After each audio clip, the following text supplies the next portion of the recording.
Good. You have a really innovative way to raise some money for the canine unit for the Eureka Police Department. Tell us about it. Okay, we are doing a photo contest right now, and it's dog photos, of course, to celebrate the canine dogs.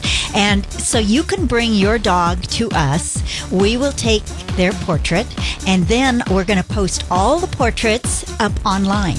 Ooh. And I have a special page on my website that I've built, and so we're going to put them all on there, and then everybody in the public can vote for their favorites. It's going to cost $1 a vote, so Right. you'll go on site and you'll pick out your favorites, and then you can vote 20 times for your own dog if you want, and none for the others. Or you can spread your votes out. You can do whatever you want, and then the top 12 vote getters, Right. they will be published in a calendar. And the calendar itself, when it's published, is going to be only $20. Yeah.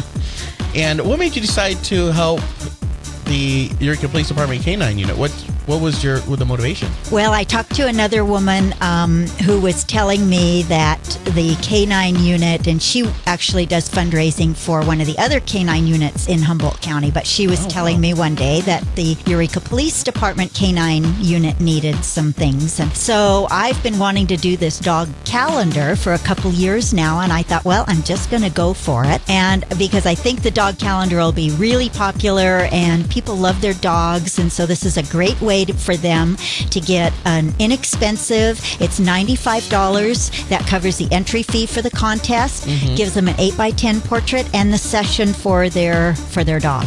Oh, nice. And there's so many people here that have dogs.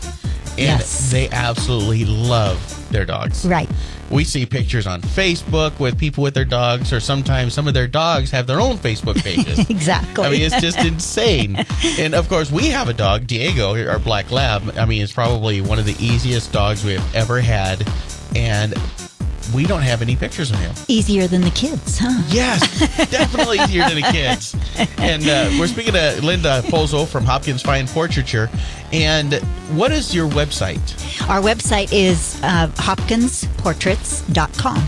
And there's a contest link right there. There a little is. button you can press. Yes, and that will give you all the details. So if you forget anything that I'm going to tell you this morning, you can click on that and go there and get the details. And then we will be having a separate page then that will be a voting page that we'll have that up and running once we finish the photos. And we're starting to take photos now, John. Oh. And we are going to be taking them through August 20th. But we don't want people to wait until the very end, because we already have some appointments at the very end. So those are going to fill up fast. Because some people, I've talked to a couple of people who they just sheared their dog for the summer, and so they go, oh, I don't want his portrait taken when he's totally sheared. Oh. So we want him to grow out a little bit. So anyway, we encourage you to give us a call. We're at 443-3364. If you don't remember the number, we're Hopkins Fine Portraiture, and we're in the phone book. And online again, too, you can, if you want to do a search for us, you can put that in and it'll come up, or hopkinsportraits.com. Perfect. Lynda, thank you so much for coming in this morning. Well, thank you. And we'll definitely do whatever we can to get as many dogs out there as possible to... You got a big enough yard, right? I think we should go over there with one of those dog whistles and see how we can do that. See how many dogs we can get to come. Yes. Huh? Yeah. Thank you, Lynda. Thank you, John.